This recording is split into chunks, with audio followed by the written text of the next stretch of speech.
Olá, o Pauta Especial está no ar. Hoje vamos falar sobre a adoção unilateral, uma modalidade prevista no Estatuto da Criança e do Adolescente. Vamos mostrar que o setor de turismo de Maceió está em pleno crescimento, apesar do atual cenário econômico que não anda muito favorável. E ainda, você vai ver um espetáculo de dança inspirado na metáfora de Gilberto Freire de que o alagoano é um povo anfíbio, ou seja, tem capacidade de adaptação.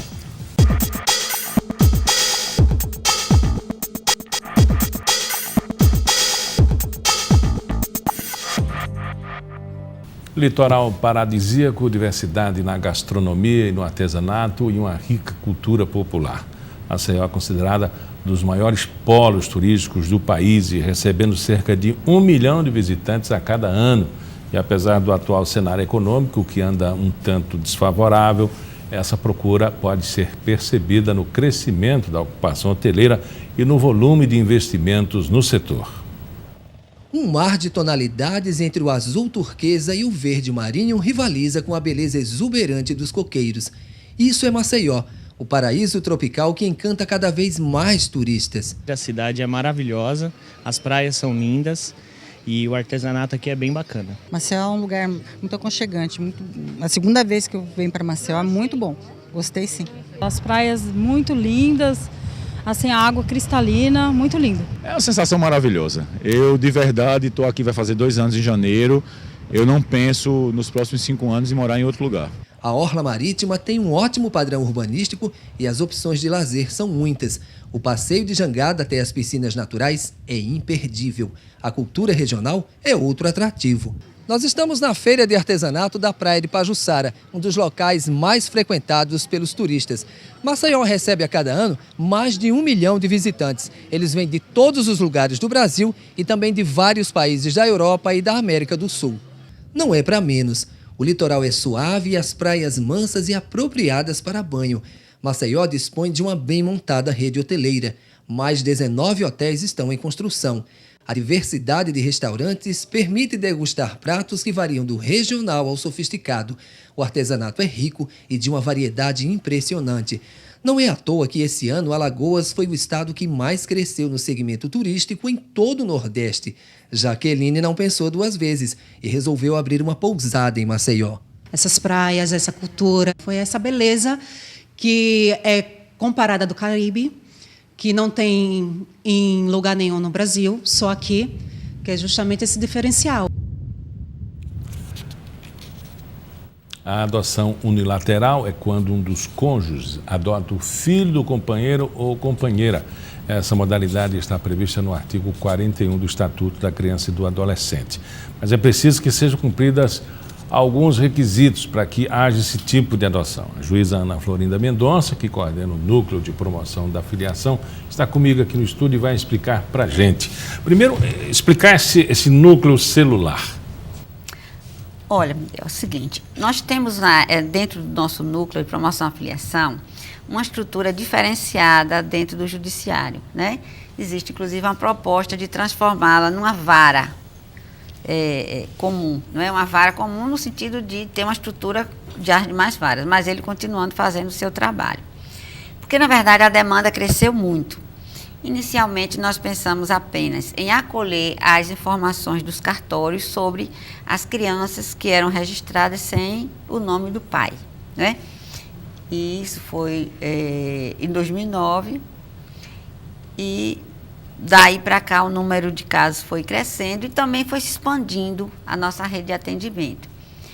Essa adoção unilateral ser feita no núcleo foi uma consequência já do primeiro trabalho, né? Porque ao procurar o pai daquela criança que havia sido registrada sem o nome dele, nós fomos localizar muitas situações em que aquele pai biológico já evidentemente não se tinha mais nenhum contato com ele, porque ou ele havia falecido, ou ele havia ido para outro local, ou porque a relação dele com a mãe da criança fora assim, sem maior aprofundamento, e já era possível, não era possível saber nem endereço, nada, era uma pessoa que se perdeu daquela família. Mas que, por outro lado, a gente verificava a existência de uma família onde a figura paterna já era representada pelo padrasto, né? Ou o cônjuge, ou companheiro da mãe, ou até em sentido contrário, aonde já havia uma mãe, que seria uma madrasta, né, ou companheira,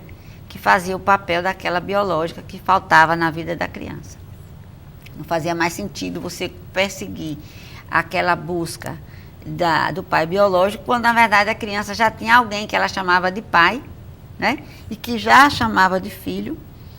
E na entrevista que a equipe interdisciplinar fazia com aquela família, a criança dizia: não, meu pai é tal, meu pai é João, meu pai é Manuel, ou seja, apontava aquele padrasto.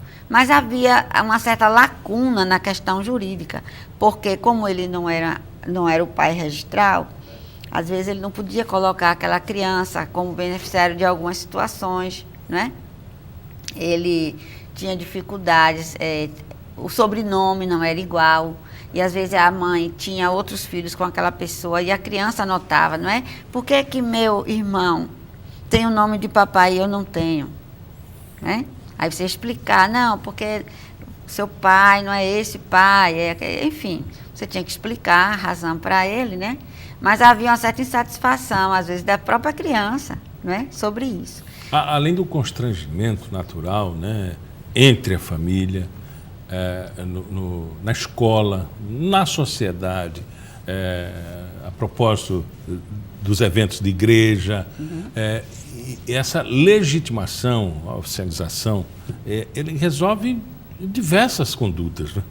É verdade. Olha, para a pessoa que nunca vivenciou esse problema, ela pode não ter um significado, mas você veja que o falecido deputado Clodovil Hernandes, ele narrava, falando sobre a vida dele, que ele não tinha contatos com o pai biológico e que o verdadeiro pai dele era o padrasto, mas que ele tinha muita tristeza porque não tinha o nome do padrasto dele, porque ele não tinha o nome do padrasto. Então, ele, quando deputado, apresentou um projeto de lei que foi aprovado, que se chama a Lei Clodovil, não é? Pela Lei Clodovil, você pode colocar o seu nome, o seu sobrenome no seu enteado, sem fazer adoção, independente de fazer ou não a adoção. Porque, às vezes, a adoção é um processo mais complexo quando você tem um pai vivo e presente, ou que não é presente, mas quando ele é chamado para concordar na adoção, ele não concorda. Mas até a primeira intenção e oficialização, é preciso fazer uma pesquisa aprofundada, porque isso pode se reverter num processo, numa petição, alguém que não está contente com a situação. Por exemplo, um padrasto vai oficializar um garoto, né, e depois aparece o pai. Aparece o pai, é verdade. Olha, a adoção no Brasil, ela é irreversível, não é? Então, pensando nisso e levando em conta essa especificidade, o nosso grupo, nós fizemos um trabalho de pesquisa onde levamos em conta todos os condicionantes, e a equipe interdisciplinar de psicólogos e assistentes sociais que nós temos no núcleo, né, que é uma equipe extremamente preparada para esse tipo de trabalho, eles estabeleceram um protocolo de uma média de 5 anos de convivência. Então, quando você localiza aquela situação, você vai fazer o estudo do caso. Então, uma dos condicionantes é que aquela convivência, ela já tenha se prolongado por 5 anos. Então, não é possível, você vai morar com a mulher hoje, né, com a sua companheira hoje, e diz, não, eu quero adotar seu filho agora. Então, esse tipo de trabalho nós não fazemos. Ele pode até ser requerido judicialmente, mas lá nós não fazemos. Porque nós entendemos que tem que ter, como se trata do reconhecimento de uma paternidade socioafetiva, ela tem que ser construída num determinado período de tempo, que a equipe entende que um tempo razoável seria 5 anos. Existe e também a equipe uma seleção, multidisciplinar exatamente, é super importante nisso, na análise psicológica, né, da afetividade. Exato. Embora a gente sabe que são ciclos, as nossas vidas, elas passam por ciclos. Exatamente. Né? De repente, o garoto que adora o pai já não tem mais tanto laço afetivo assim por conta do dia a dia, ou vice-versa, do padrasto também. É, né? Verdade. E isso tem que ser construído na família E reconhecido. E reconhecido.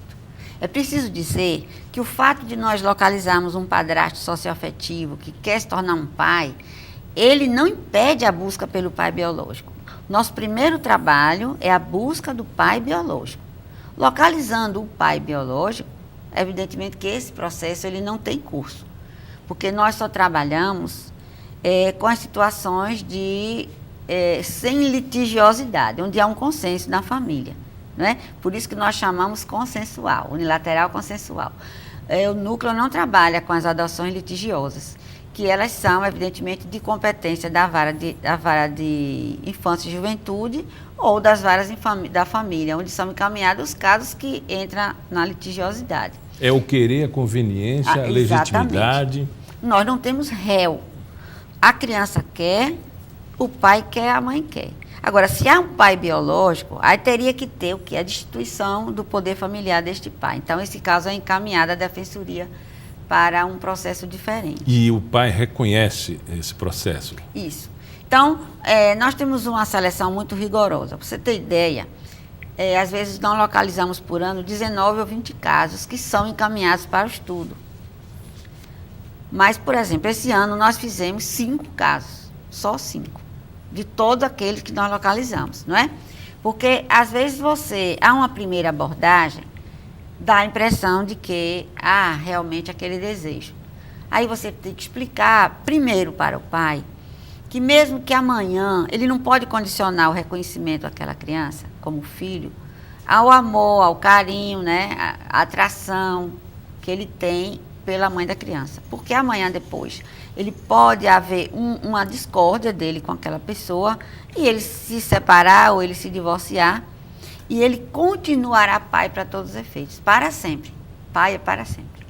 Então ele tem que saber que deve haver uma relação entre ele e aquele filho, né, que ele vai ser filho, em que ele tem que ser independente daquela relação que ele tem com a mãe da criança.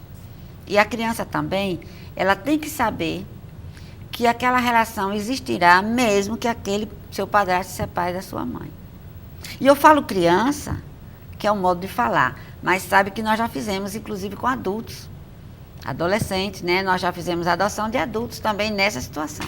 Olha, no próximo bloco a gente continua o bate-papo com a juíza Ana Florinda sobre a adoção. E ainda tem um novo espetáculo da Companhia dos Pés, a dança inspirada na metáfora de Gilberto Freire, de que o alagoano é um povo anfíbio, ou seja, que tem capacidade de adaptação.